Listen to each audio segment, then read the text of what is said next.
Hear that? That ain't silence. That's pressure sitting. Concrete still warm from the day. Street light buzzing like it knows something. Wind cutting through these buildings like a blade looking for a name. Certain night. I don't gotta say it loud, the air already know. See, I walk different in places like this. Not fast, not slow, just certain. Back doors, I watch them. Grass, I keep it cut low, so the snake's exposed. If you know, you know. He steps.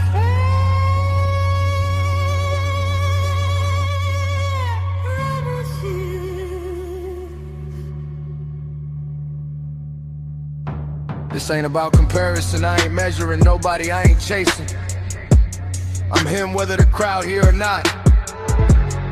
You feel that? That ain't fear, that's presence. When I step in the room, conversation shift, elbows swing heavy, not wild, just heavy. That a baseline you don't see coming, but your ribs feel it. These boots planted in reality, these shoulders built from pressure. This stance forged in nights exactly like this one. I done stood in alleys where promises died, where fake smiles peeled off like cheap paint, where envy crept low through the weeds, and I ain't fold, I ain't bend, I ain't break. You think calm means soft? You think quiet mean unsoft? Nah.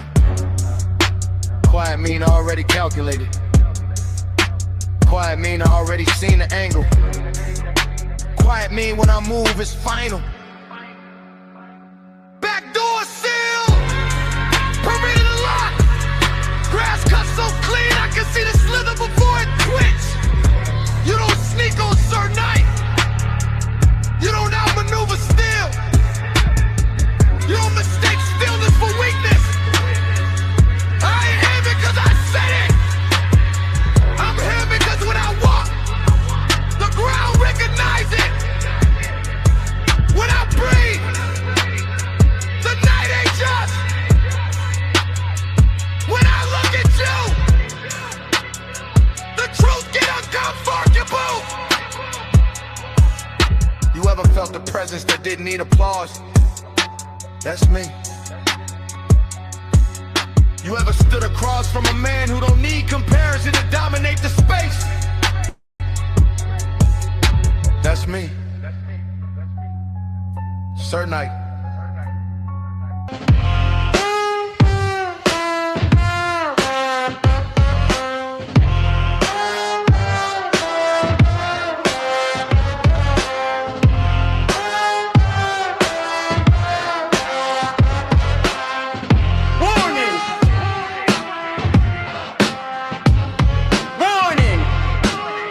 The night is in the building.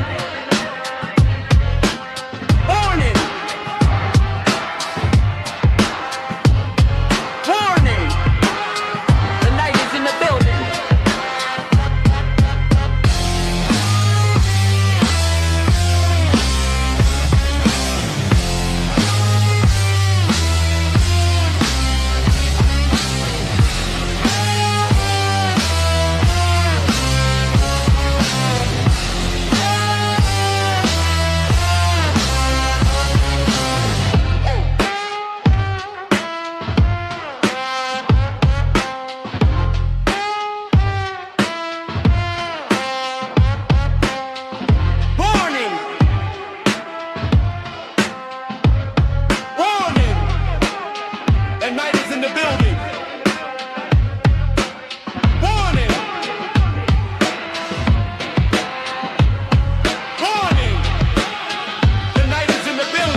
It's a lot going on. Yeah, buddy. Let's remove this. It's all stemmed from child. Listen, give me 1.27 seconds before we go into it. Or should we go to,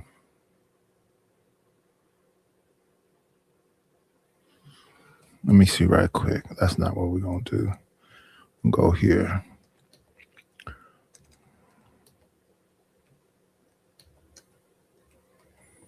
This is where it stemmed from.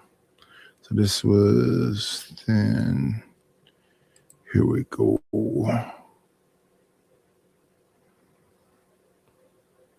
2 days ago.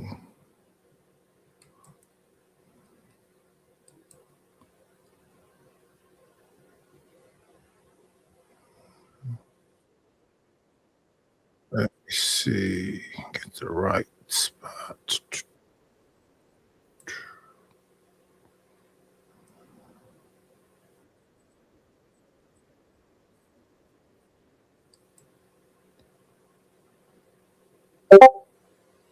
Mm-mm-mm.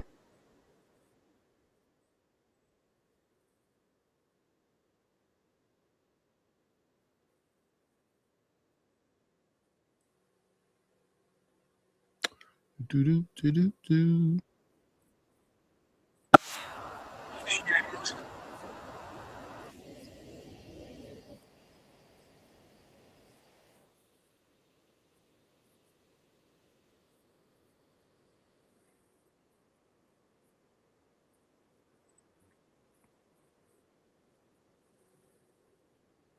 Here we go.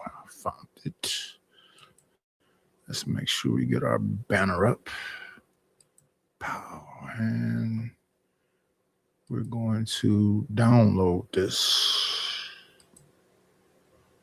so it won't be interrupted. And it said hour and a half. While we wait for it to download, we'll just look at it this way. Share. Hopefully it won't be interrupted too quickly. Here we are.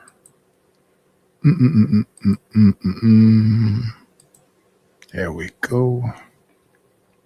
Let's see. Why does it look small like that? Let's close this. There we are. Okay. Well said. So it's safe to say that lust is neutral. It's the application, right? So just like, money's neutral, a weapon's neutral until you apply a certain energy towards it. Yeah, So like it's even safe with to money. So your intentions Money mean is not- everything. That's what y'all saying. Yeah. Like even Okay. like Well, earlier, there you money, go. it's You not never that know money, a person's money is, intentions. So it's not that money is generally evil, it's the love of it. So do you worship this? Are you operating out of a form of idolatry when it comes to money? Because money is a necessity. We all desire money, but is that your God? So that's when it becomes an issue. Let me ask you. Can I ask you this? Let me ask you this. If you love somebody and you like to spice it up in the bedroom, that's not perversion. That's just having a healthy. That's having a healthy relationship. Yeah, you said love. Love and lust are two different things, and I think people need to learn to separate the two. They're completely different. Yo, we used to get wild up in that piece, So but we love each other. that nigga stupid. We love each other, but we used to get Nothing wild. is wrong with I mean, talking about breaking out the so ready my whip. question is, I mean, come on now. Do you guys lust over your God?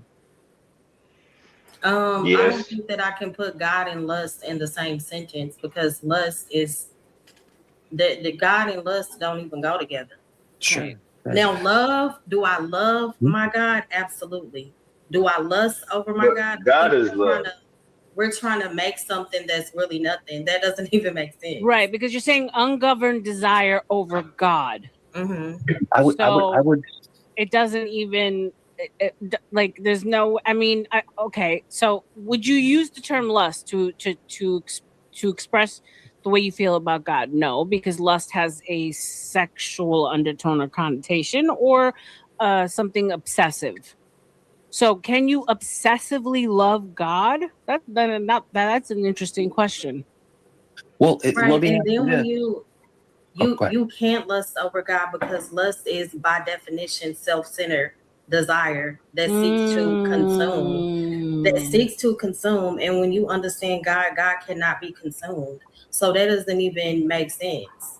Lust is about control. It's about possessing, accessing, and using something for personal gratification. But God is not an object to possess. So that doesn't even make sense. Well said. I mean, that's the thing is, people in their mind can make something God, and that's what they possess. Mm-hmm. So, and I mean, like I think in certain cultures, what do they got? Buddha, like Yeah. Buddha is something, or like a statue or some shit. I don't know, some weird ass. I don't know, but yeah. Anyway, Well, here, unique as in biblical context, lust, when used to describe sin, often implies a selfish, disordered, or adulterous desire, e.g., looking at someone else's spouse. Well said. Yeah. So if you are, look, in other words, lust doesn't apply to. We read these definitions and get our interpretations and give up definitions. It's not easily understood. It's not easily understood. Hey, Adrian Nicole. Hey, TMKC. It's not easily understood. We keep making things seem like, oh, this is so simple. I don't understand why you don't understand. Oh, it's this precept and this concept. I listen. In my older age, I would say probably after 30 something, I really don't think people used to tell me all the time, oh, you're so smart. Oh, I don't think I'm all that smart. Because everybody make it seem like, oh, this is pretty simple. It's not as simple as they try to make it seem, y'all. If it was so simple, everybody would be doing it. I listened to I haven't listened to her in a minute, but I used to listen to, I think her name is Erica Williams. She talks about real estate and making money a lot. And she always talks about these people that are business owners are not smart. They're dumb and this is easy. And I listened to her for quite some time. I must be dumber than them then. I went into this real estate thing and thought this is all going to be so easy. The minute I got into here, it was a money pit. I thought, okay, I done went and changed all the light bulbs, all the door handles, fixed doors, did this. People came here and saw the smallest little thing and critiqued it, and it had to be fixed. Then that was my first property management company. To the point where these little bitty tiny things got to where the tenant didn't have to pay the mortgage for 10 months. So I'm like, what the hell is happening right now? So then I went through some people, and they supposed to have these nonprofit people that's supposed to have something like attorneys, but they're not attorneys. They're called Parker Stan, to go after the property management company and the maintenance company because I paid maintenance to come up here and repair all these issues. Now, the reason why I didn't know they weren't repaired, because I live in the back house, they live in the front house. The stuff is locked up. I can't just go in the tenant's place. So when the tenant left probably in month 8. So the apartment was empty for 2 months. So then we had to do something to be able to go into the apartment because you couldn't legally go into there. So I got talking with my lender. My lender's like, just break in there. I'm not breaking into nothing until they legally say I can go in there. I'm not going into nothing. I get in there. But I don't really get overwhelmed or really easily angered or any of those kind of things. But I went there, they just tore the place up. They bought a brand new stove. It took me 3 or 4 cans of Easy Off oven cleaner to clean the grease off of a brand new stove. So what that said to me is that they never even wiped or washed the stove off. The floor had good black. I mean, they were complaining about itty bitty things to the point where they didn't have to pay for anything. But the maintenance of it was just nasty. Just nasty. Everything was nasty. I don't know how you could live in that, but I know people that live in that. I watch a lot of old school movies and stuff, and in those movies, you'll see somebody live in an all white place, and you can see all the gook and nastiness on the place, and you'd be like, we never lived like that. As soon as we were going to a place, my mother would be like, go to Standard Brand, take a chip of this, get some paint matching. We were going there painting, fixing plumbing, dealing with mildew or whatever. Since I was super young, she wasn't finna live like that. Even the front of the house, they used to do graffiti. She said, cut a piece of that wall out. I say, for what? You finna go to Standard Brand. That was a paint place. And color match. Get it to them. They're gonna put in a thing and they're gonna spin up some paint. Just 1 gallon. And we'll be out there painting over that stuff. She wasn't concerned about what nothing else was going on. She's the type of person, the grass ain't growing here. Let's go get some grass seeds, get some grass in front of this house. Let's plant a tree or something. So when I see, it's about pride and ownership. I don't want to be no slumlord. So the first property management people came in here, took pictures of everything, and everything is great. Cool. Month number 1, the front door lock or something about the lock. Now I'm living in here. I'm looking at this person leave and come. So how is you don't have the lock for the door, or you can't lock the door? But it just was petty things every single month. So I buy a lock, leave it on the front porch. There you go.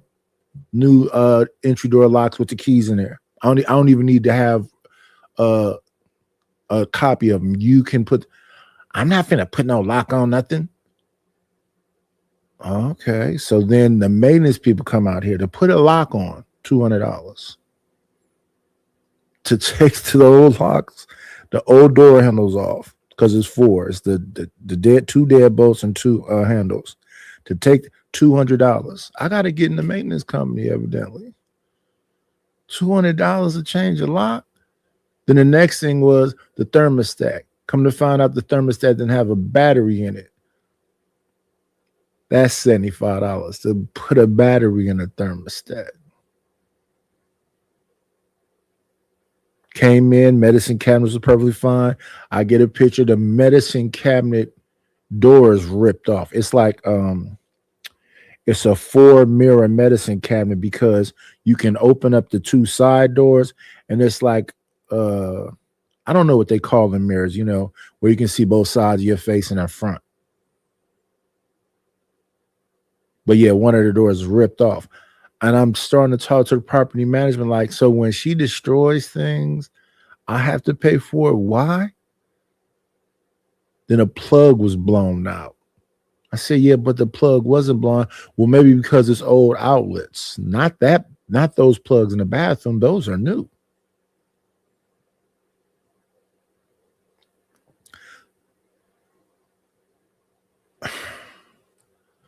I just don't get it. Let's change from this here, because I don't want a commercial to interrupt. So let me see something right quick. Let me go over here. Oh, it's still downloading. So we're just going to have to see some commercials through this part. Got to download ahead of time, but let's go back to it. But you got to understand when people come in with their own agenda, when they come in to change the conversation. Let's continue to listen. This is the Book of RLM. That's Mike That's tough guy. That's Mo Love. That's Entwine. That's been causing a lot of confusion lately, and I don't know who Frank is. Some that you personally love. In other words, your mate, you know? And the whole thing is that lust is only a sin when you're coveting your neighbor's wife. You know, that's when it goes into the lust. But I don't think you can ever lust after your own woman. Like if you're a committed relationship and you're married, there's no lust there. It's just exactly. It's excitement. It's excitement. That's what I'm saying. Married in the bedroom, do what you do. You get what I'm saying? Like you are in covenant with that person. I'm speaking towards people who are just in the moment. No type of commitment. It's just what does my body crave in this moment?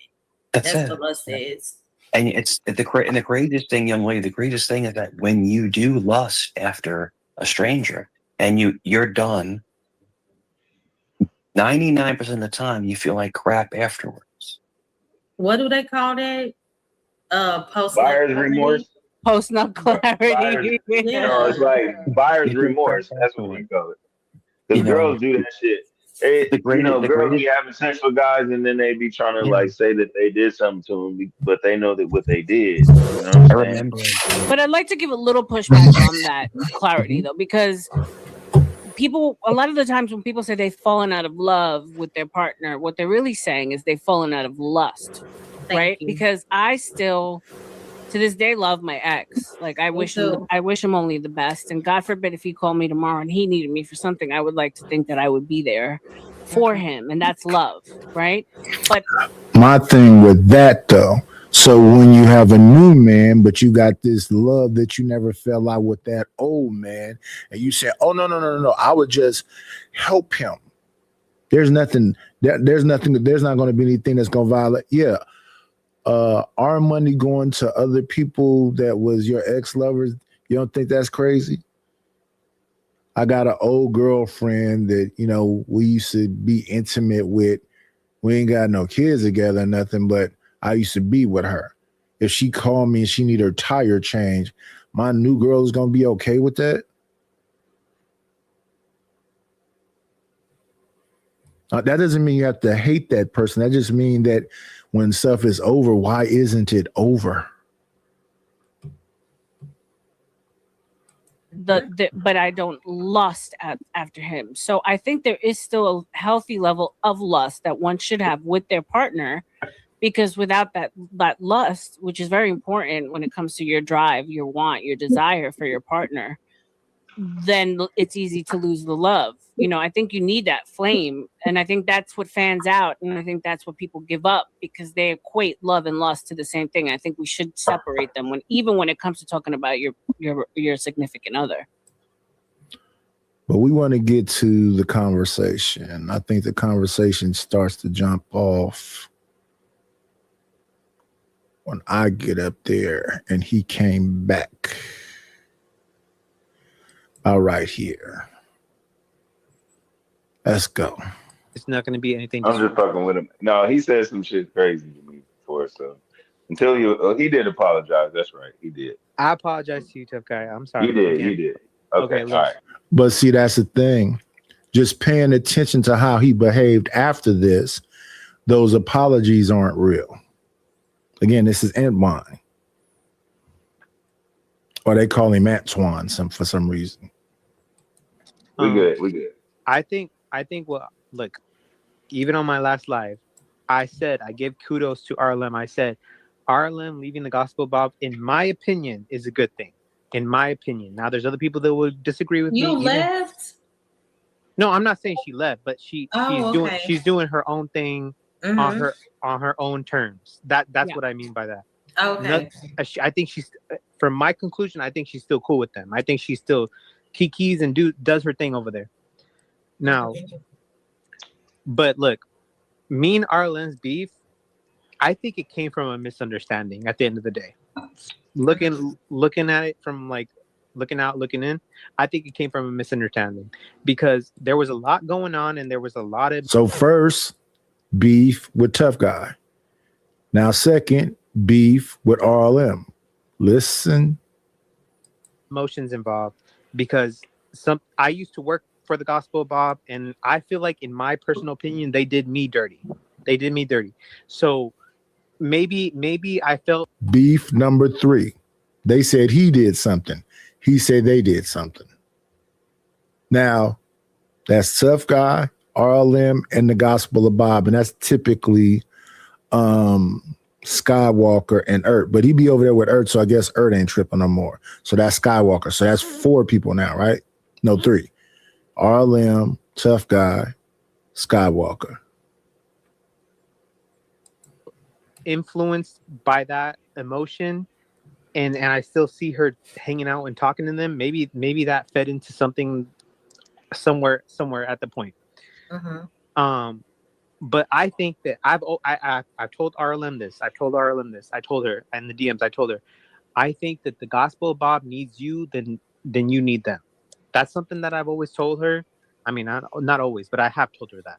Yeah. I feel like she can do her own thing and be successful at it.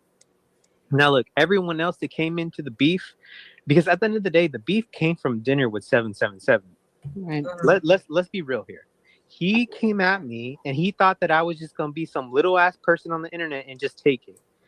But he did not. He was not aware that I'm willing to make a channel. So now this is for RLM, Tough Guy, Skywalker, and now 777. This is 4 now. And defend myself, and which I did. And it had nothing to do with Here for the Tea. It had nothing to do for Childless and Pocket, Mo Love, Tough Guy, Nightish, RLM. It had nothing to do with y'all. It was just simply me going after this guy that had a bunch of shit to say about me online. And that's it. Maybe I could have been the bigger person and been like, oh, let me be a good Christian and forget about this and ignore him and da da da da. But no, I decided to engage and defend myself. And I don't feel bad about it. I'm sorry. And if people got involved and wanted to talk shit about me, I feel like I'm coming from a justified place in defending myself. That's how I feel about that. So, in the back of the house, I always coached you, like, or give you props for standing up for yourself. So I think we can both agree on that. I also spoke out on the fact that I didn't like the way that he trolled. I think we can agree on that. Like, I've been very vocal. There's certain like trolls and like jokes that I found to be less than desirable, and everyone knew that that's how I felt.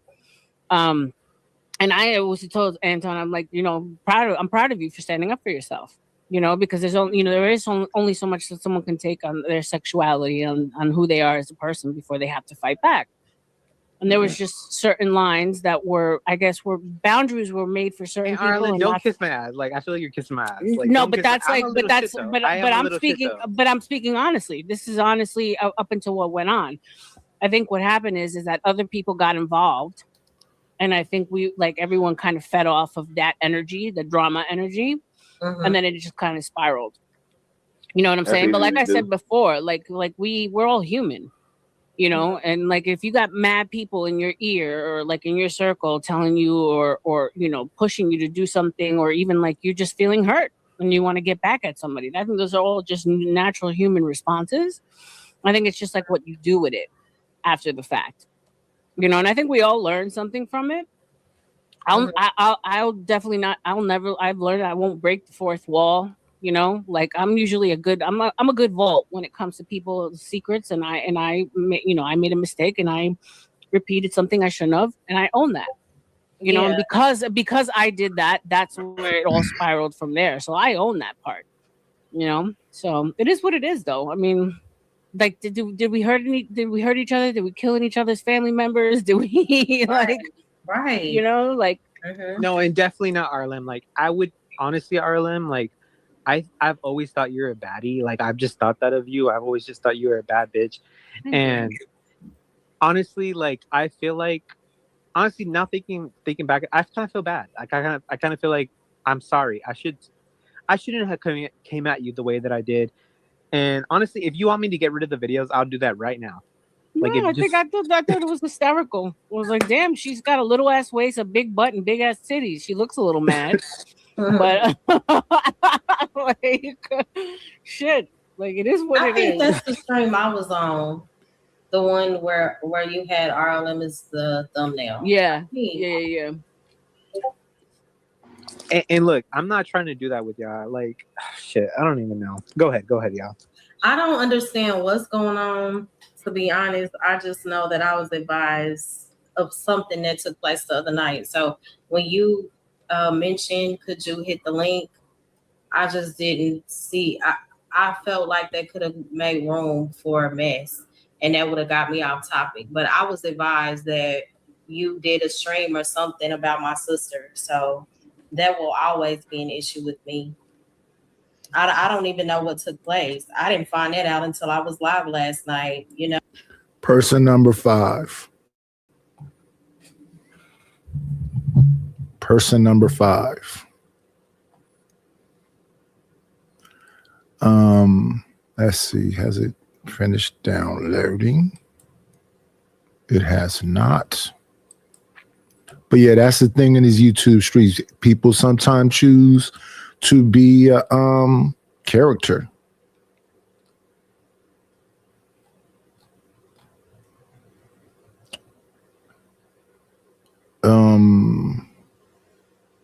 I don't choose to be a villain, good guy or bad guy. More neutral, try to be more objective. But people don't say that about me. They somehow, I don't know why they don't. I really don't go to these places to do this. But you go to these places and people are already trolling because they already got their little groups. So since they come from the chaotic truth camp and then went over there to the Gospel of Bob, the thing that happened over there at the chaotic truth camp is a thing that happened between John Galt and me. So John Galt decided to do whatever that was, which is, I don't really even think it's personal to me. I think it's just his perspective on black people in general, and I just happen to be black. So his thing with me is that I'm too light to be black. He's blacker than me. And that turned into the, F John Galt in the song or whatever. So when he went over there to Chaotic when I was there, he did this whole thing about I did something to him. And that's where the clip you see where he's yelling and losing his mind, talking about how much it costs to kick me off the panel or whatever else. And then people picked his side because he be over there. So then they took that drama from CT channel over to the Gospel of Bob channel where I was at. But now the Gospel of Bob, I guess, I don't know, unless they completely blind, didn't understand that those people came from Chaotic channel, supporting John over to their channel, in the chat, roasting and doing whatever else. And, for the most part, I kind of ignore the chat. I don't get overwhelmed with it. But when I see somebody writing paragraphs about me and I'm like, how do you even know me? Then they'll tell on themselves, I've been watching you for this long. I've been in the clouds and da-da-da-da-da. And I'm like, oh, okay, so you're a fan. I say, okay, you say that. Did you ever support the channel? And then I'll go, well, why not, brother? Because I really be trying to understand that. I know people are used to getting things for free, but people tell me they enjoy my content, they enjoy my reactions and whatever else, but then they have an issue with supporting the channel. Why? And I'm not telling people to do more than they can do, but why? Why you have an issue with supporting the channel? And why are you trying to drive people away? See, there is no content of me saying, don't mess with John Galt. There's no content of me saying that I'm a better whatever than John Galt. That don't exist. But there's plenty of content where he's saying that why you listen to Angry Man, why you listen to Izzy Bands, why you listen. In fact, a part of his argument is, why do you listen to this fat, dumb, diabetic, all this? He has things saying that. My thing is, why in your whatever are you trying to destroy a fellow content creator? Entwine is about to go through a whole tangent of stuff right here. He goes after people and, mocks them and does all kind of stuff. I'm not telling you not to go support Entwine, but here's the thing about Entwine. He weaponizes his homosexuality. And I think that's kind of scary. because you're starting stuff and then you go into, well, I'm this from this group XYZ. No. Once you came in my chat, then that's when the emails and messages started. And whoever that was you just pulled up, respectfully F you. What? That was, what are you talking about, Nate? That girl Unique, whatever her name you just pulled up. She said congratulations on your No, not about your congratulations.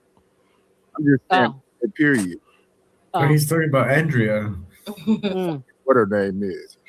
All I'm gonna say is that what you say respectfully, Knight. I know you about to say some dumb shit, so respectfully F you. I supported Mo Love and T before this That dinner remind me of my uncle. Before this dinner guy came around, I supported y'all. I was in your guys' chat, and he came out of nowhere and ruined shit. So if that's the case, then let that be the case. And you know what, Mo Love, I feel like personally, this is just how I feel. I feel like T was talking mad shit about me, and I feel like I came out here playing a caricature of her. And if you look at that live, if you look at my last live, I was not talking about her at all. Like it was just the intro, and then that's it. The rest of the live was about. I haven't even watched. Respect your elders, little girl. Okay, so the live was actually about.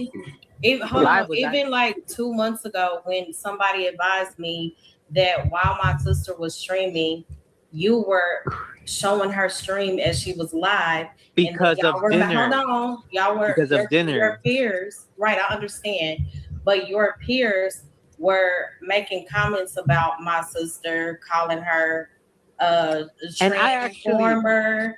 And let's stop that right there. It should be some code of conduct. It should be a little bit of decorum. They're different than the sector I come up out of, but in our sector, we don't do that. I'm not going to stream your stream while you're alive. That's bad. That's no good. I'm not finna, me personally, I'm not going to dox you. Me personally, I'm not going to try to get people to not go to your channel. But a lot of the people that we intermingle with, like Bomb, I never seen Bomb do that. A lot of the people that we intermingle with, we may have our arguments and disagreements and whatever else. But no, we're not going to stream your stream while you live. We're not finna be flagging you. That's a no-no. That's a no-go. I'm not and folks got all kind of content about me. Oh, super disrespectful. They be like, well, why you don't want to? Because I want you to understand who that person is. What you mean? What you say about me says more about you than it says about me. The things you do to me says more about you than it says about me. Well, why you do X, Y, and Z? Oh, because I thought we was cool. I treat you different than these people I don't really know. I've been knowing you for some years now, so you might ask me to do something. I go, woo, woo, woo, woo, and just go ahead and get that to you. People that's brand new that I'm just getting to know and whatever else, we don't have that kind of relationship. But people I've been knowing for some years now, I've been knowing Raw for some years now. I've been knowing Cell for some years now. And Fatty and Bomb and Sharon and all. That's why I don't really believe in trying to get into no real back and forth with Sharon. What I had to say about Sharon is old as dirt. When he bring it up, I'll be like, that is ancient. And that was just about panel etiquette. And panel etiquette is, sometime, like for instance, I don't want to hear you talking about nobody's moms and kids. I had somebody over there one time, Imperious that came up, and Imperious tried to do a lot of little racist stuff. And then a person on the panel who I mess with asked him, what's going on with him, and then started asking him about his mother. And I'm like, no, don't do that. He said, I'm not finna say nothing disrespect. I said, I don't want you, because here's the thing. You trying to get to know this racist? Nothing you about to say, asking him about his mother and all this other stuff is finna change his mind. All it's gonna do is prolong the conversation. I would prefer you not bring up his mother, his girlfriend, his kids, nothing. Me personally. Now y'all can exchange. I don't know. Be in somebody Discord or exchange IGs, whatever else. If you want to do a deep dive in him psychologically, because I don't need to do a deep dive. If you do too much, I'm just gonna drop you. I'm not gonna block you. I'm not gonna bang you. I'm just gonna drop you. And if you just want to troll, I'm gonna tell the people, okay, it's a troll here. Troll the troll. And I don't have no deep emotional commitment to it, but if you just want to come up on panels and just be vulgar and derogatory, and that's what they try to say about me. You go on panels and no, I do not. I do not say this kind of stuff that man say. I don't do nothing like that. Well, you came up on the panel one day and said, I said, okay, so let's talk about it. I came on your panel months, right? Do you remember I was on the panel months? And none of that ever happened. But you know what happened during those months? No, what happened, brother? It was, are you still woke when you're going to sleep? Are you drunk? Over and over and over for multiple people. So then at some point, are you going to go to sleep? Are you drunk? I'm going to fight back. If you don't like the way I fight back, that's a you thing. But you know, when I fight back, I'm not finna bring up your kids. I'm not finna bring up your wife. I'm not trying to get personal. I'm not trying to, what these people be doing. I'm not finna, what do they call it? Screenshot stuff you said. I'm not finna do all of that stuff. First of all, because I don't care enough. But in the moment, I'm going to say something to you. If your feelings get hurt, why didn't you care about my old man feelings when you went through all the stuff you said over all them months? Don't remember that, huh? That's the thing about Antwine. You messing with 777. You're messing with RLM. You're messing with T. You're messing with it's too many people. And then when they all go after you, then you're going to do because I'm from this community. That's why y'all attack me. No. You being an equal combatant in this I want to be a villain guy thing. I think so. I understand you didn't say anything, but when you are the host of the mess that's going on, it still puts you in that same box. I actually watched back that stream that you talking about, my love. I was actually defending her. I listened back to make sure I did not say anything. Videos while people and you were also laughing while they were insulting and disrespecting her as well. No. I don't think I was being unfair to T at all. I don't think so. In my opinion, I don't think I was being unfair to T at all. I was stream sniping her live because of dinner. It had nothing to do with her. The stream was actually named after Dinner with 777. Someone in the chat message was like, "Hey, Dinner's on T's stream right now. Go hit I understand what. Now they looked at what he did, so we're gonna fast forward to this where he started crying and left. But they looked at this show he's describing right now that Mo is talking about, and in this incident, Mo was right. So we're gonna fast forward a little bit.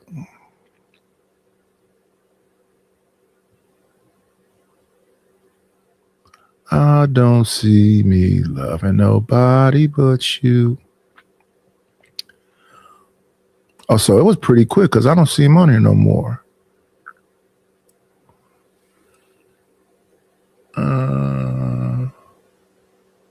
Or did he come back?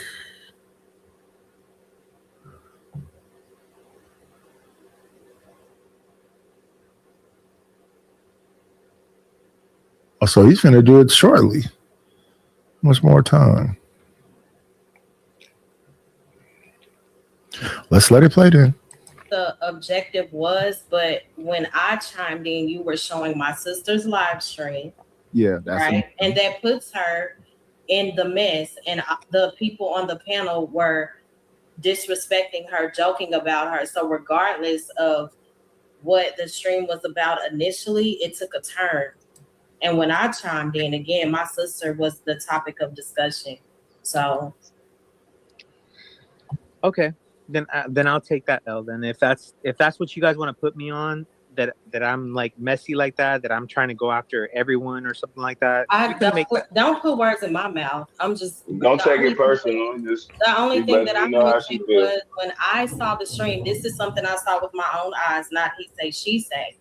When I tuned into the stream, I'm letting you know what took place from my observation. So I didn't say all the things that you just stated. I mean, is it possible to separate the person from the friend? Like, is it possible to have your hatred towards Trip and not like conflate everyone else along with it? Definitely, and that was not the case before 777 came into the game. He came out of nowhere. I already established a relationship with the Gospel of Bob, Right. Here for the Tea, and Mo Love. I already was supporting their channels. I was like hitting them up, going on their channels. But then he came out of nowhere and was like, did his thing, and then I'm the bad guy all of a sudden. So that shit pissed And me this, the fuck. and I'll say this, and he 777 already know my stance. I've already had a discussion with him about how you can align with the word. You can tell somebody what the truth is and how their lifestyle is out of order. But at the end of the day, nobody has the power to condemn anybody and tell them their faith, because we're all human and we all make mistakes. Right. So that's the stance that I took with him. And so I said, if you're not speaking the truth in love, people are not going to be receptive to what you're saying.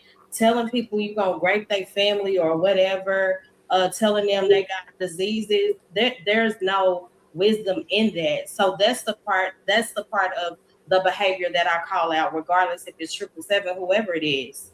Okay, so then why? Okay, so this is my thing, because this shit gets me emotional too, because low key it's like, I feel like I shouldn't be okay with this at all. And I feel like I really was standing up for myself. I do feel like that. I feel like I'm justified in the shit that I now when it comes to him, that's y'all. But when it comes to Here for the Tea, that's my right. Okay, but the thing is, she was talking shit about me for no reason. I didn't do shit to her. And you did too, though. From what I saw. didn't. No, I don't agree. I don't think that I was I don't think she was justified in the shit she was saying about me. I don't think so. Personally, maybe she could come on. Hold on, maybe she could come on and say, "Oh yeah, this kind of not here."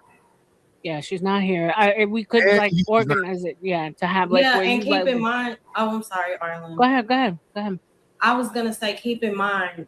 God knows the day that I left your stream, I don't know what's going on when all the mess transpired. Yeah, because you don't watch my streams. You just take what everyone says about my streams and you take it as the truth. You're making this something else. That wasn't my point.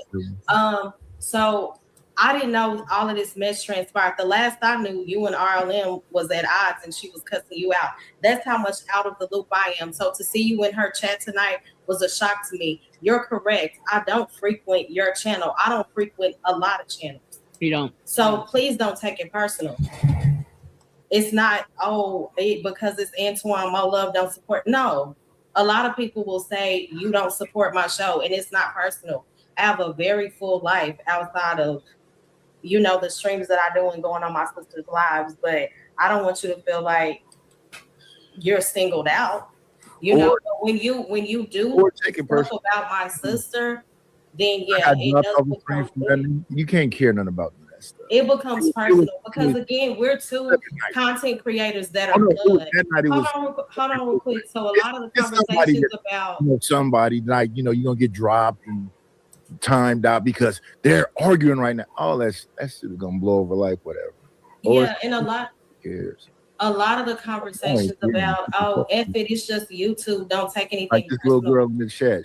Can't. Why would I spend a whole lot of time other than right now? All right, Night. Let Mo finish. Okay, so let Mo finish. When because I will forget.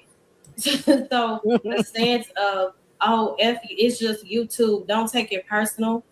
Y'all crazy to be really. I can't take that stance because Here for the Tea is my blood sister. So when something is involving her, I have to take it personal. That's just what it is. And honestly, you doing that, if you did anything else, Mo Love, I would think twice about you. You know what I mean? Mm-hmm. So no, like I'm not trying to hate on right now. Look, I'm drinking tonight, y'all, and I'm kind of letting my emotions go right now. RLM is letting me do this, so fuck it. Like I'm gonna just let it. I'm gonna let it go. But that's just how I feel, y'all. So do you drink to let it go, or do you just let it go all the time? Huh?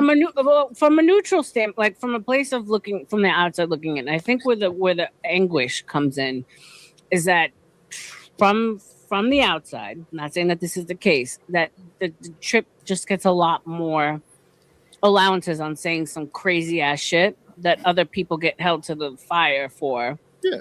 But I think it's also because Trip has been around a lot longer, and so these people have relationships longer than since you and I, Antoine, have been around. Yeah, elementary school. Right. And so there's certain things that he says that I'm like, what the like, but people also, but people that know him say, oh, that's just him. Whereas if I were to say it, or if Baba were to say it, or if Antoine were to say it, it'd be like, what the fuck? You know what I'm saying? Like, it's a bunch of things though.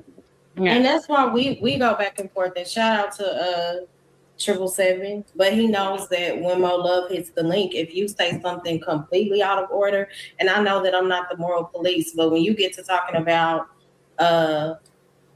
who deserves to be raped, effing dead corpse, making fun of the deceased, those are things that I don't play with, and it'll never be funny to me, and nobody can shame me for calling those things out. I think that's ridiculous. I think there are too many other things that you can joke about outside of making fun of somebody losing some of the nearest and dearest people to them. Wait, he said that? You will never get away with that in my presence. He normally says stuff like Wait. Yeah. Oh, okay, because I did it to him and he lost his fucking shit.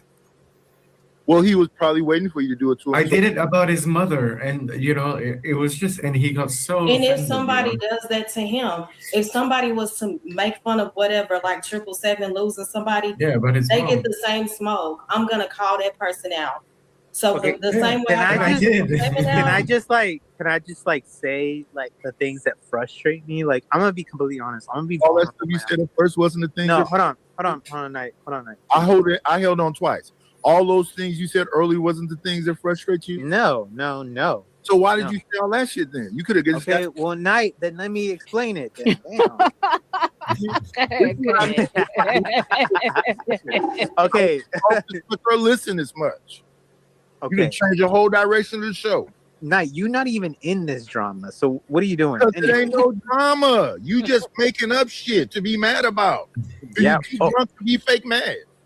Keep thinking that. Keep thinking that. Anyways, all I'm gonna say is that, you know what? I'll be mad sober. I don't have to get drunk to go off on one of you people. Okay, I'll get my best behavior because I'm on RLM channel. You gonna be on your best behavior.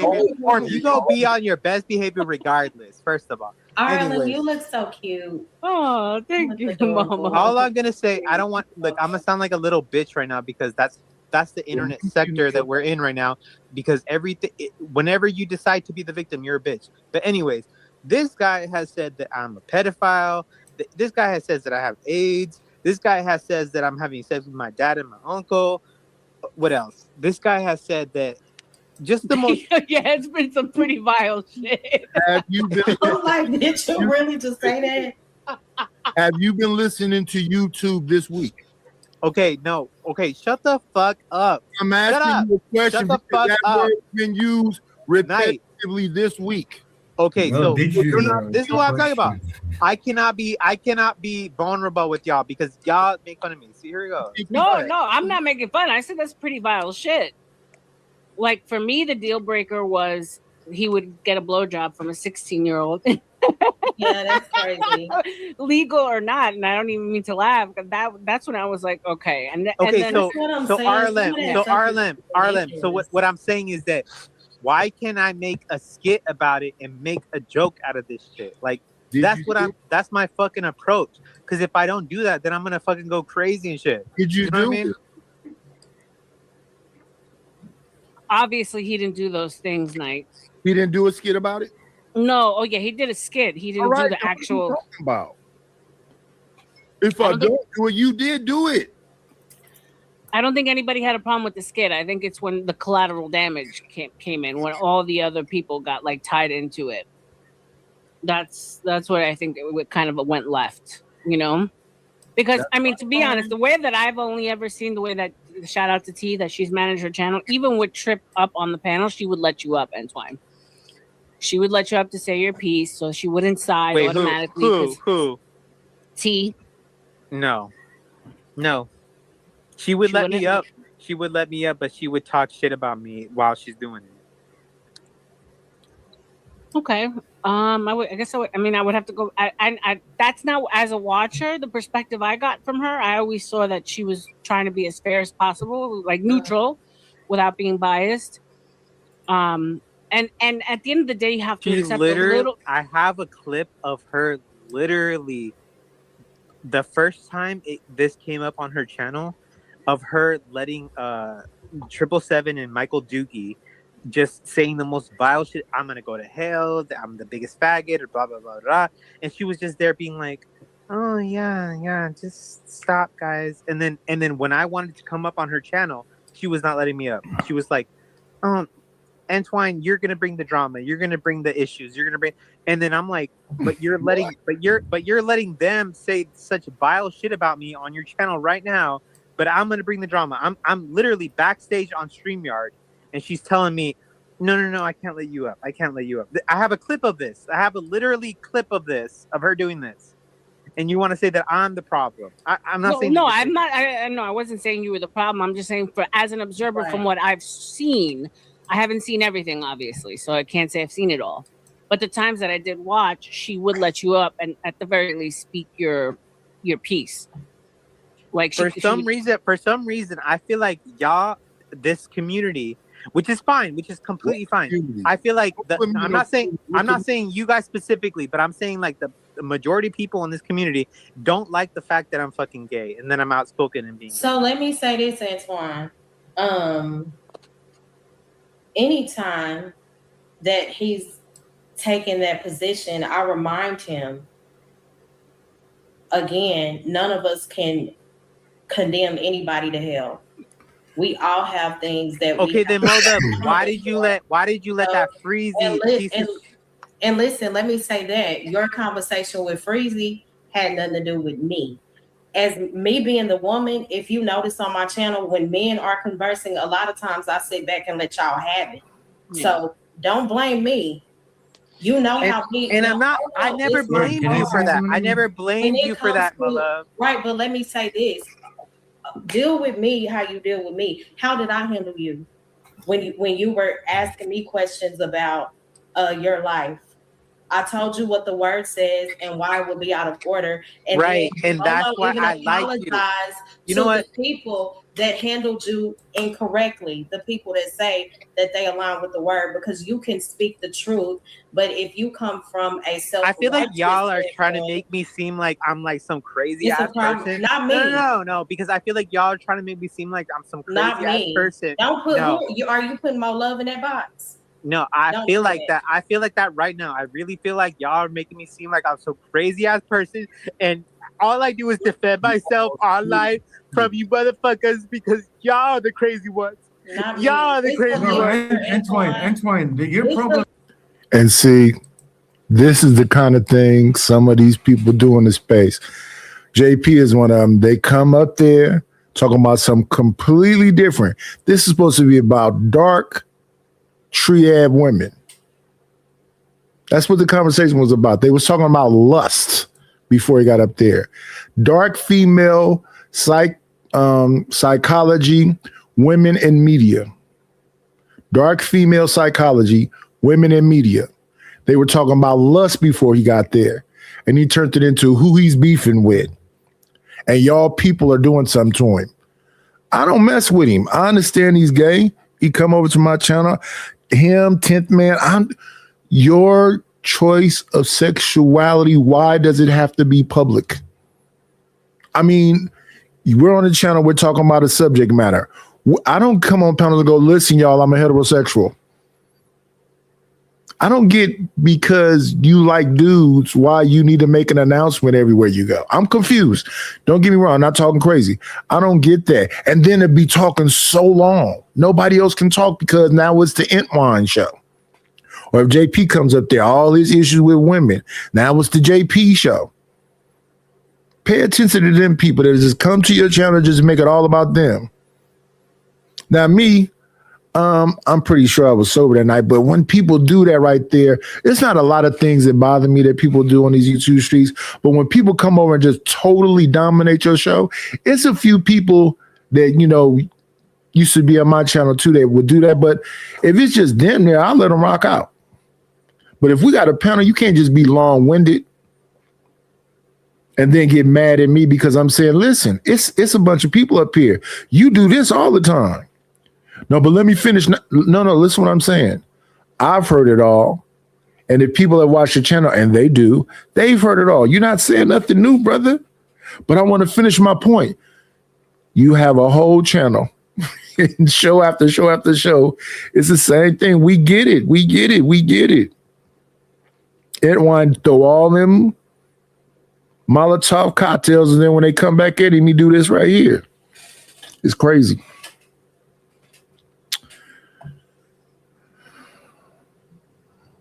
Nobody cares if you're gay. That's not the point. Right, and it's because you gossip about No, people. because like I try to be strong for so long. I try to be strong for y'all for so long, but y'all are always trying to come at me and tell me shit that I don't like. I don't like that you guys call me that shit, and you guys support people that do that shit. No. You can't speak from our love. Please don't. No, honey. Don't. First of all, don't get upset. Do you know how many people let's just like bring it down a little bit. Let's just bring it down. We ain't nobody trying to not trying to do anything like that. Like, you know, nobody did do anything like that. What I was saying was that you taking over the whole show. The show was fun and light, and you trying to bring it down.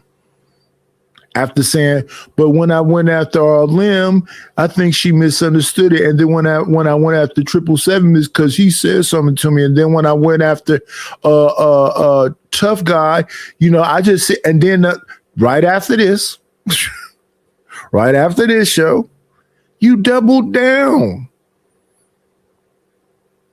And you doubled down on Tough Guy. You went back after T. What's going on, brother? Because you said this right here, and T was in the chat, and that's her sister up there. They said, well, he said he didn't do nothing but this. Let's go look at it. You put a wig on and put lipstick on and said that you was pretending to be her, and everything you was saying was some crazy stuff. But let's move forward. Let's move forward. Let me see. This is let's see, shrink this down. I want to understand the community. Because people be saying that we misunderstanding, and I'm trying to understand what's the misunderstanding that we misunderstanding. So I'm confused. And then the other thing that'd be crazy, somebody would be super long-winded and all them would say, let him finish. No, why?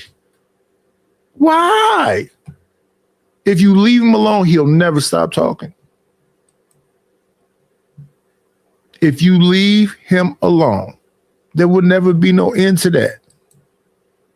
And that's what folks will do. They'll just come over there with some beef they had on a whole nother channel and try to beef on your channel. That was the first time me and Izzy got into it. I'm on my channel, minding my business. Thanos is the king over there. Izzy come over and he just started going off on Thanos. And I'm like, what is happening right now? They wasn't too clear. So I went to Izzy channel and tried to find out what it was about. Then I found out what it was about. Then he went off on me. I'm like, well, wait a minute, brother. What?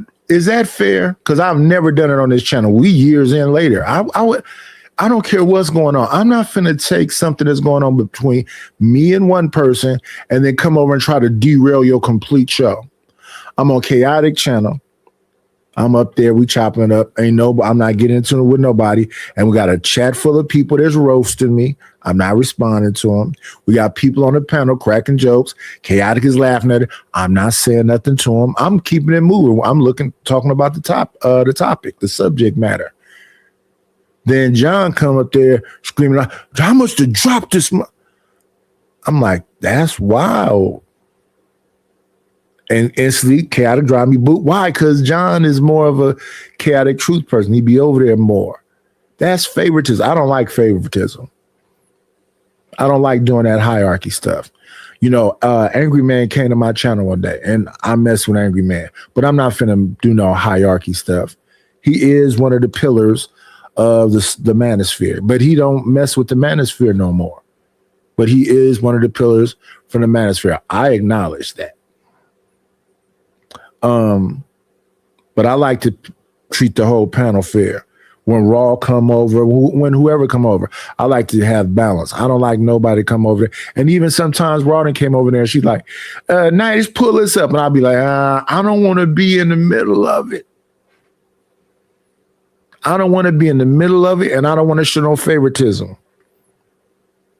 Because now back in the beginning when that channel is gone now, but back in the beginning when that channel began, I came from Fight Club to the Black House. So when people used to be on that channel, I didn't stop nobody from saying nothing in the beginning. And the big thing that made me change my mind about the whole thing was when one content creator went after another content creator and said all kind of foul, wild stuff. Then the guy who helped me start my channel and that other content creator came over there and said, "Nice, do you have any standards?" And I was like, "Well, what y'all talking about?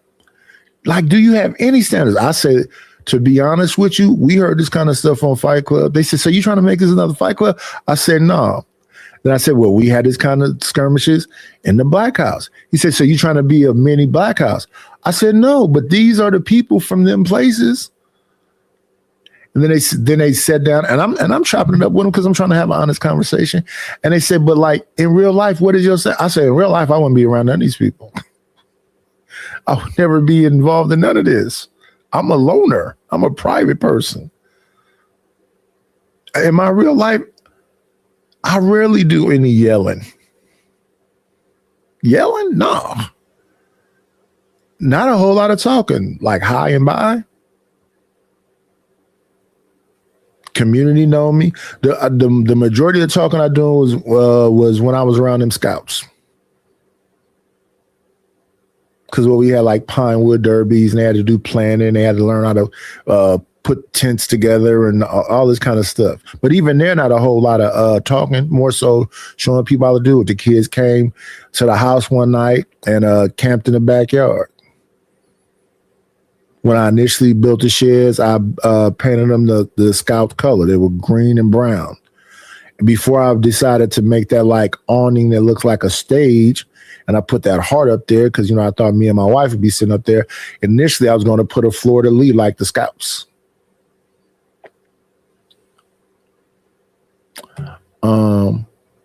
But let me get back over here. Because I'm multitasking. We want to move from that over to, let me see. The show is called Unhinged and Immoral Podcast. This show is called Trust Black Women with Kendrick Sampson and Monica Simpson. Let's go ahead and pull that up right quick for you. Let me see. Unhinged, Trust Black Women.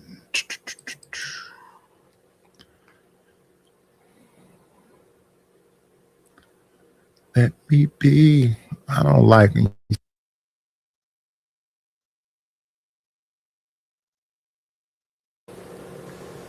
Cost me money. You don't act right.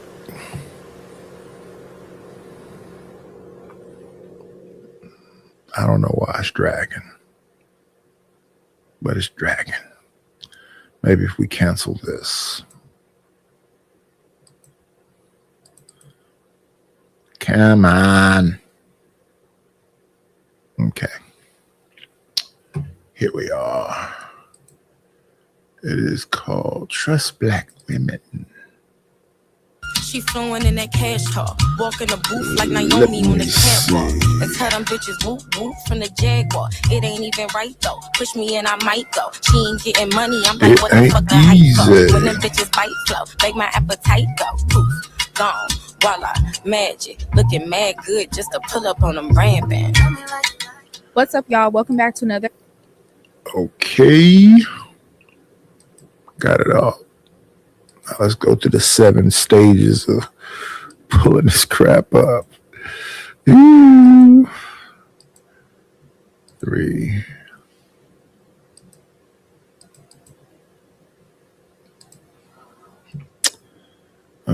Add to stage.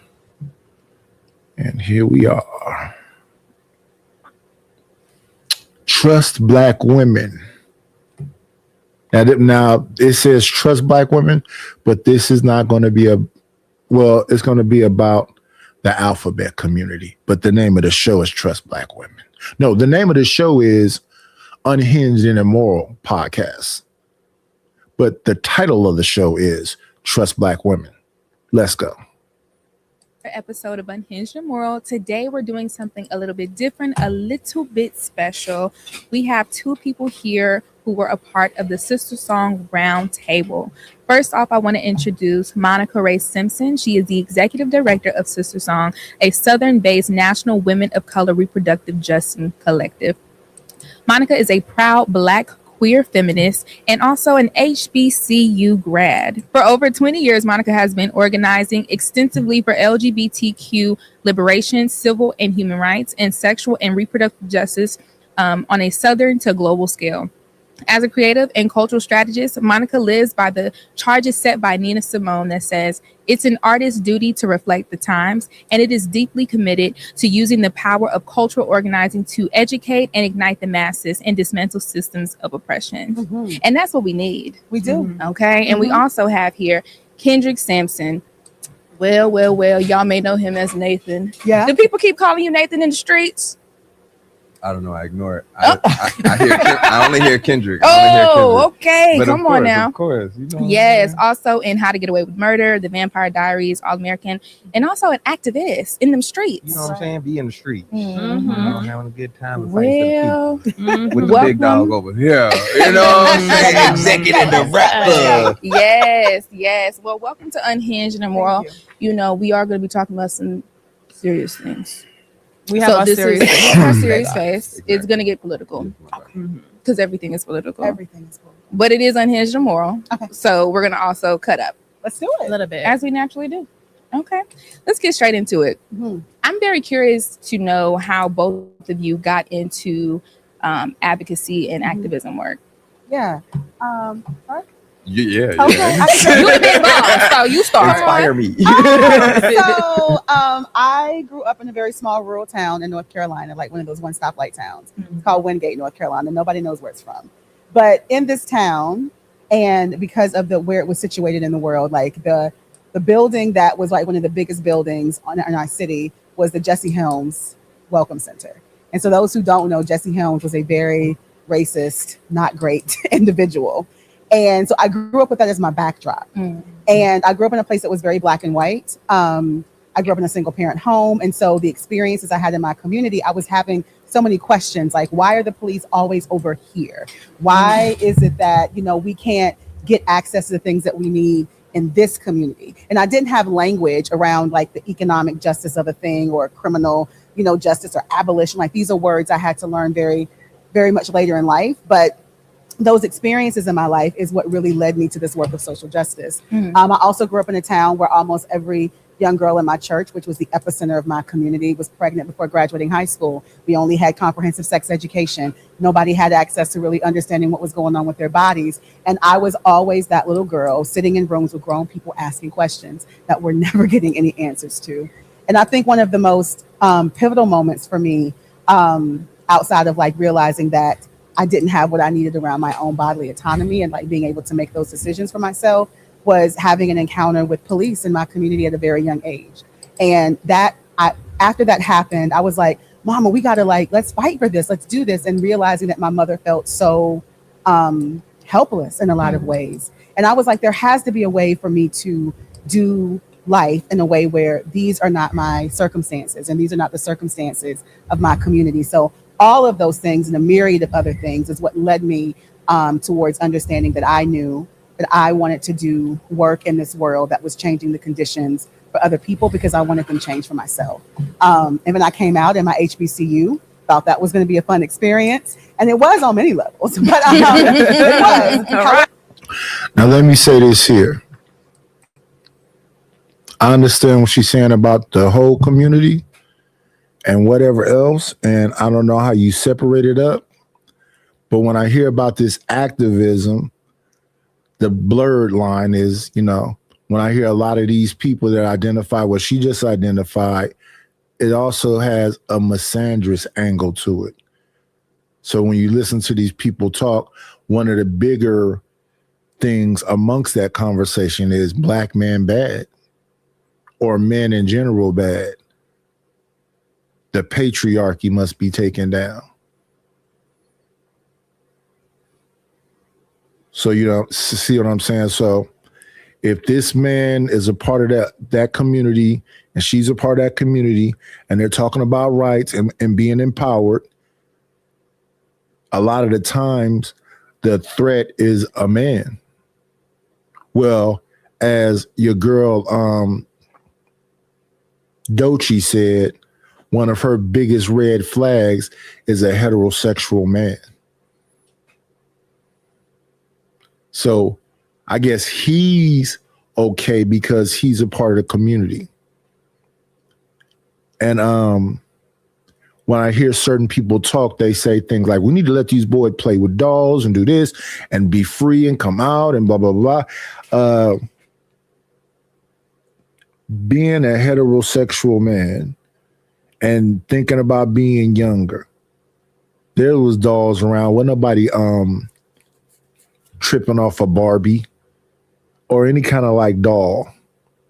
I just, they'll say, well, the reason why y'all play with action figures is that y'all got caught up in the game. And no, I just, and if you even think back about that stuff could be, when you think back now, and I think that we being just bombarded with the whole, this was gay, this was gay, this was gay, this gay stuff was all around you.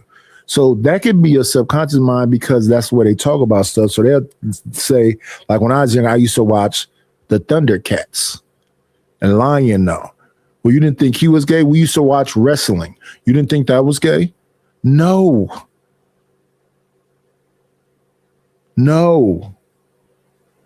When you saw Boy George and this, at the time, no, it went over my head. No. Well, how do you know unless you try it and curiosity and still no. I can understand because it's all over the TV, all in the cartoons, all on the radio. I understand that. Still at the end of the day, what's going on with you? The individual. Some people anything goes. They're just trying to get off.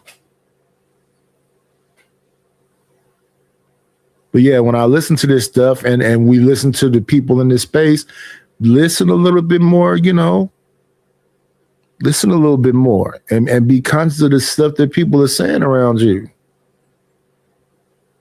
So when Philosophical and Sharon had that debate, and I was a judge over there, I'm listening to what Sharon is saying, and I'm listening to what Philosophical is saying. So I asked Philosophical, is he a pro-black? Because he reminds me of pro-black people. He said he's not pro-black because he doesn't believe in the concept of black. But it's in the realm of that to me listening to it. But I'm old. When I listen to a lot of people now, I guess I'm just completely out of the loop. So they'll say something to me like, why are you listening to this? Because I want to hear what's being said. Because this stuff may affect you one day. So y'all talk about the Me Too movement, and now y'all talk about the women online. So then when I start talking about the waves of feminism, then I show you fourth wave feminism talks about social media activism. So it's going to be some educated or indoctrinated, whichever term you want to use here, to show you men are dumb. You're dumb and you're dangerous. And why are you dumb and you're dangerous? Because that Willie Lynch letter that don't exist said that you will be mentally weak and physically strong. Let's get back to it.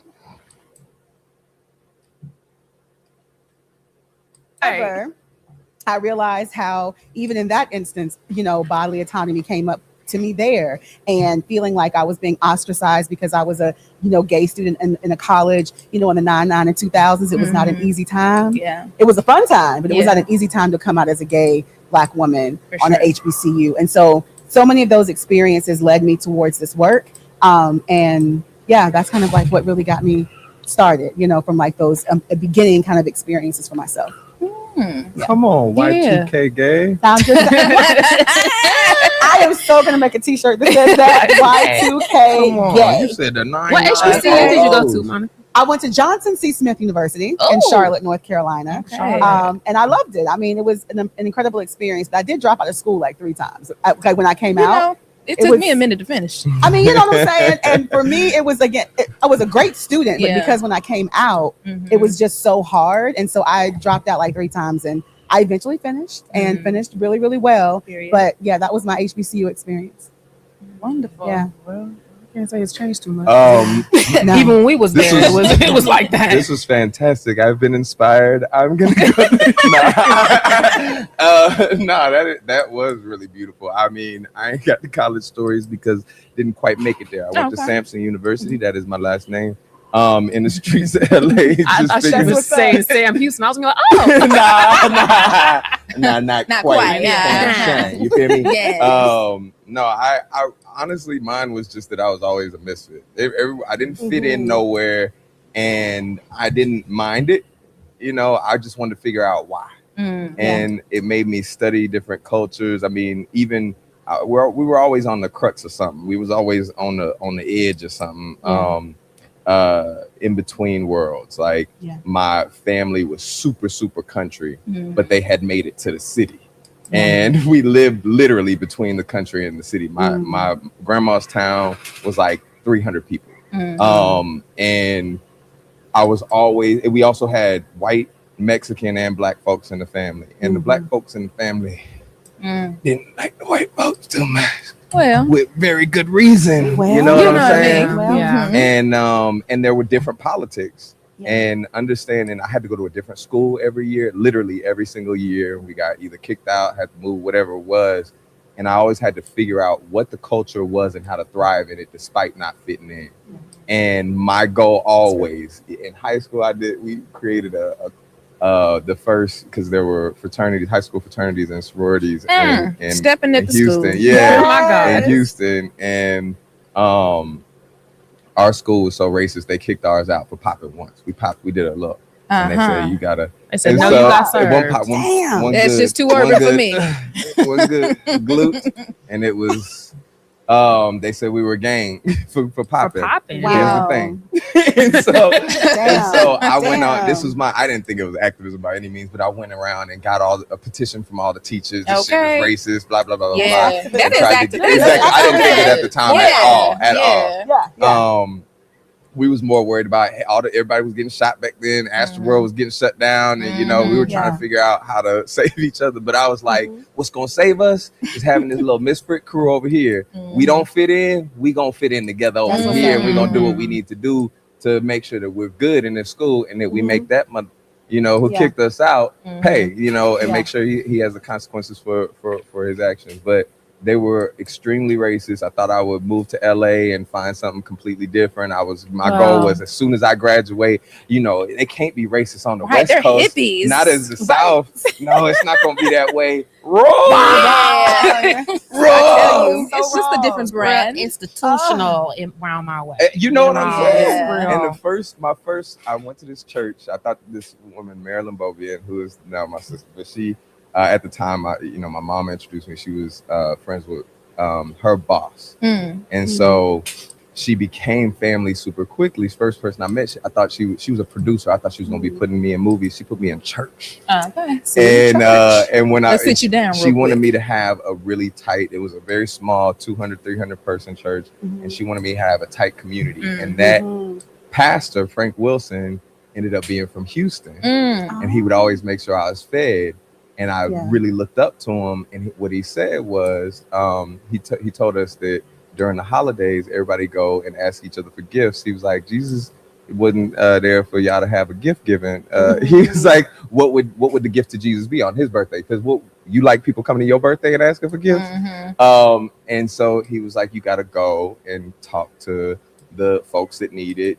So we all went. That year we were like, no presents. This is when I was 18. No presents. Let's go to the homeless shelter and serve all day. It was a life-changing experience because I realized it wasn't for them, it was for me, because I was getting checked. Somebody asked for mustard and I was over there like, we ain't got no mustard, you get ketchup. And they was like, get that motherfucker some mustard. You know what you here for? Yeah, get him some mustard. Get him some mustard. And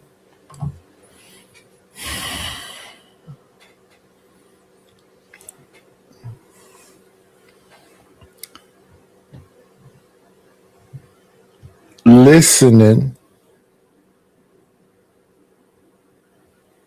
I feel out of the loop.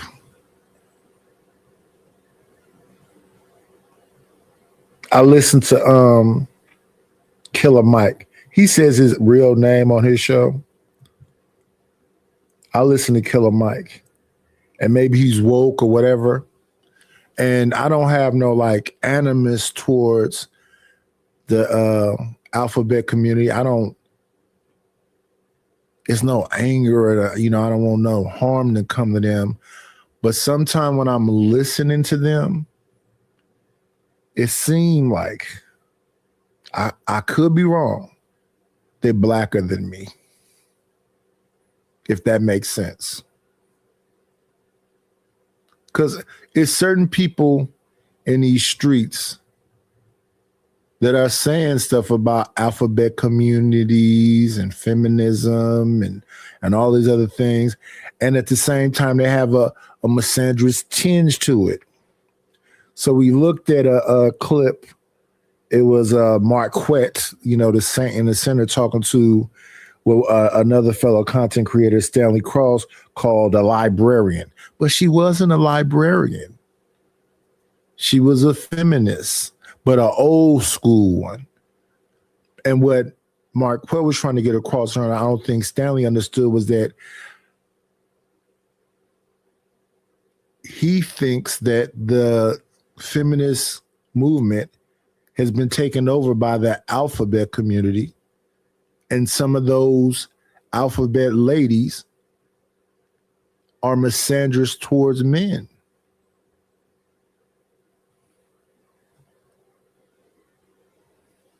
I'm going to jump forward a lot.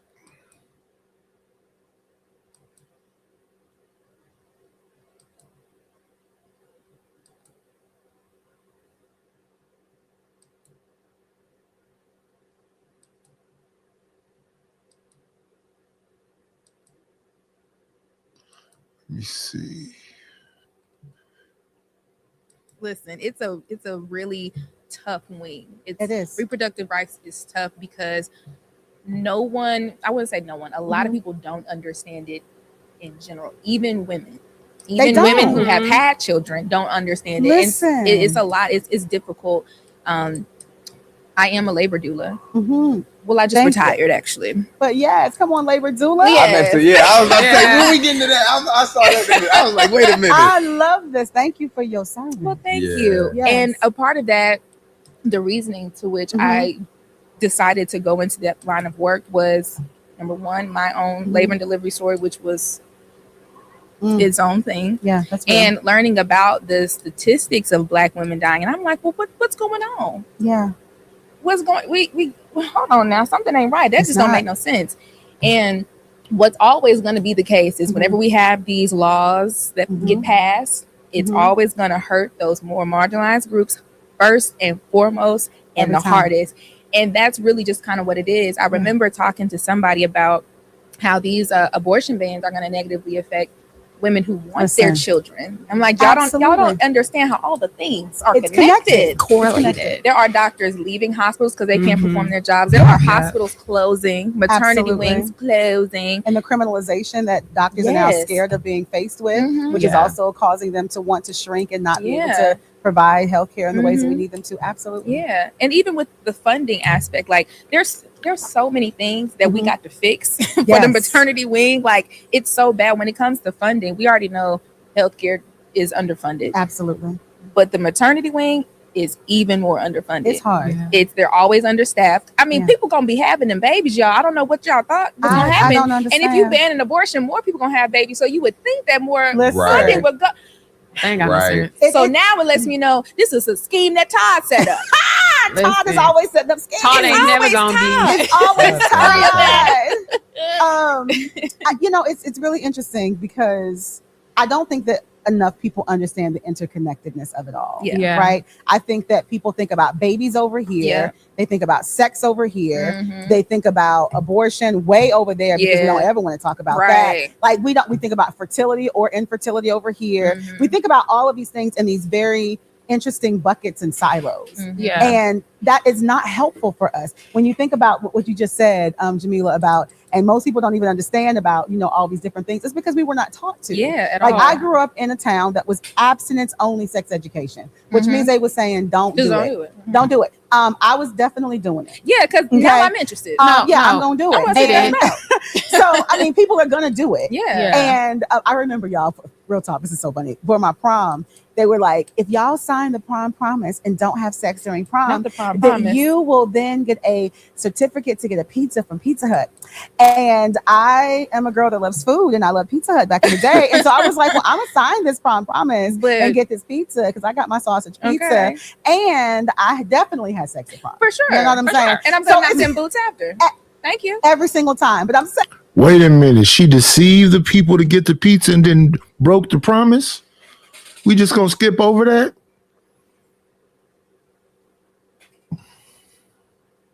Saying all those funny and silly things to say that we are not taught about our bodies. We're not given comprehensive, culturally relevant sex education. So people are starting at zero. And they're starting at zero, and then you just start going to doing it. And then all of the consequences of doing it, right? We're just like, oh, do I need to check myself for STDs or whatever? Okay, cool. Oh, am I pregnant? How do I know I'm pregnant? Can I have this baby? And do I have everything I need to?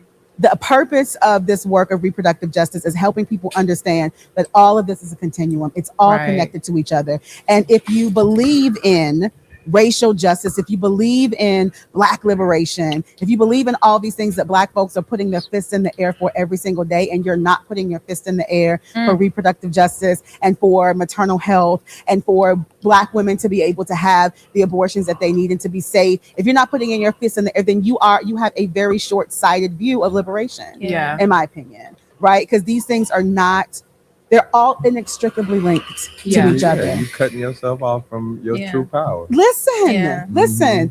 And, we go through these conversations a lot in our communities with folks about abortion specifically. And it was just so cool for the men to have that conversation the way that they did during the round table too, because we know it's a very politically, morally charged kind of conversation.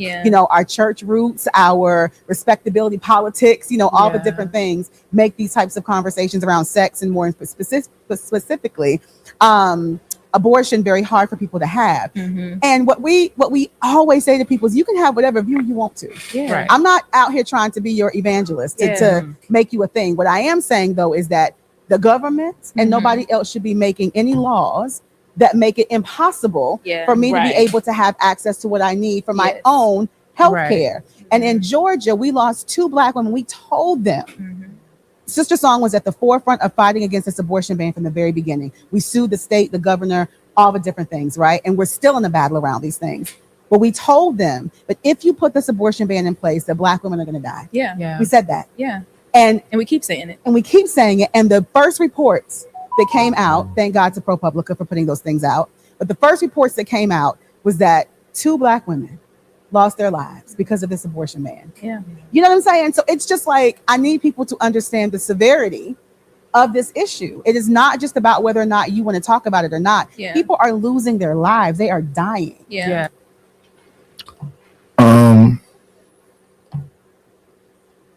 Shout out to the conversation. Shout out to the conversation.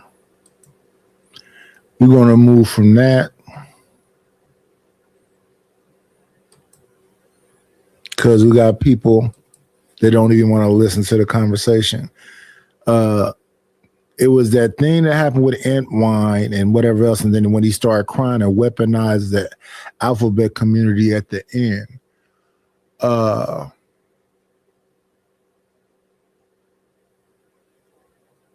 The next thing I want to listen to is called "We're Here, We're Queer. Now What?" Let's go to that.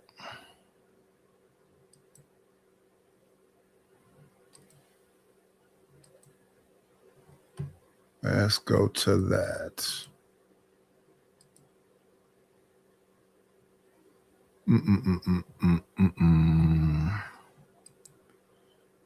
Okay.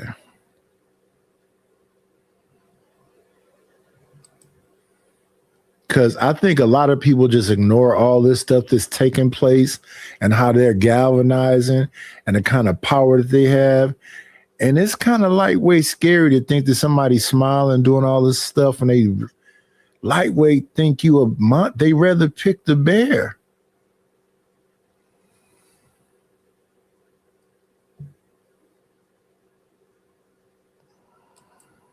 Hi, everyone. Hi, PAX. How's it going? So welcome to our panel. This is We're Here, We're Queer. Now what?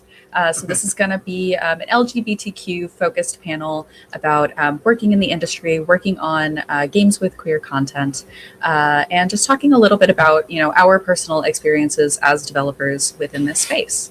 So I'm really excited. We have a really fantastic panel lined up for you today. And we're going to talk about, our games, but also our day-to-day sort of, experiences. And I think it'll be really great.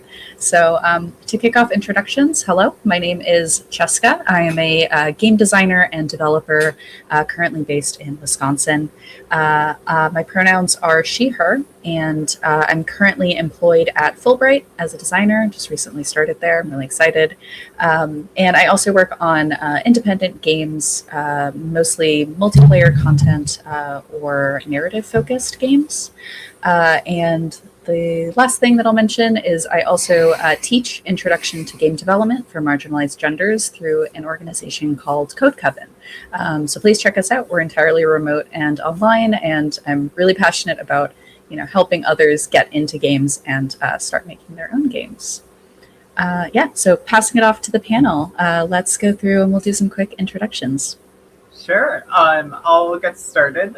My name is Anna Valens. I'm a games journalist, mostly focusing on covering indie, adult, and queer games, usually the intersection of all those.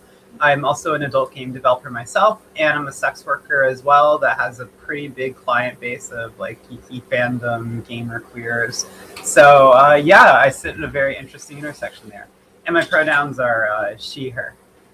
Oh, I'll go next. Hi, everyone. It's nice to meet you all. And I'm very happy to be invited here to our digital panel. My name is Harbinoid, also known as Dreadful Cancel. I'm currently employed by Team Nimbus, an indie game company, and we're working right now on our first production called Cloud Meadow. First production, and it is completely queer inclusive. So it's very exciting.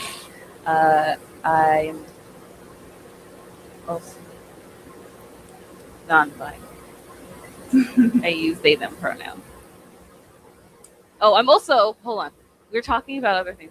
I'm also I work on. I've been working in the entertainment industry or the adult entertainment industry specifically for a very long time. I also work as a adult entertainer, dancing, camping, all those things, and working in adult gaming, adult queer gaming, and adult entertainment really very heavily intersect and inform each other. I have, like Anna said, I have a lot of fans who cross over from both my erotic artwork and into my adult modeling. So a lot of nerds who like to be horny. Big mood. Heck yeah. Awesome. Thank you so much. Who's ready to go next? I'll go. Hi, I'm Daniel Launders. I'm the head developer of the popular visual novel called Validate, streaming singles in the area. I go by they, she. I'm a non-binary woman. I'm currently chilling. Validate's pretty much my main priority. Nice. And it's great. It's queer. It's people of color. It's awesome. We have an Italian. He's kind of cool. But other than that, representation. We gotta have that white representation, y'all. But other than that, yeah, Stan Validate, Stan Yolanda. She's the best character in Validate. Congrats on the Kickstarter, by the way. Thank That's you. so cool. Hello, sorry, I was muted. Hello, my name is Veronica Nicotine Ripley. I'm a content creator on Twitch.tv. I'm one of those Twitch streamers you may have heard about. I do a lot of roleplay content, so I focus mainly on tabletop RPG and Grand Theft Auto roleplay at the moment. I also do some variety content occasionally, and I'm extremely trans. And I like to say she. So. All right. That's what I wanted from them. That is called We're Here, We're Queer. Now what? The Alphabet Community. That was from PAX Australia, PAX Australia. I was going to look at some other content, but I think We're Here and We're Queer is a pretty good name for this stuff because I believe that the fourth wave feminism and what is said about social media, that those people are coming to have an intellectual fight with you. And some of them will do like Entwine is doing. They're going to choose to be the villain and potentially could weaponize that and get your channel struck and everything else. To me, that's highly dangerous. Because where you guys may think you're just going, oh, he's a this and he's a that, that's going to be called cyberbullying.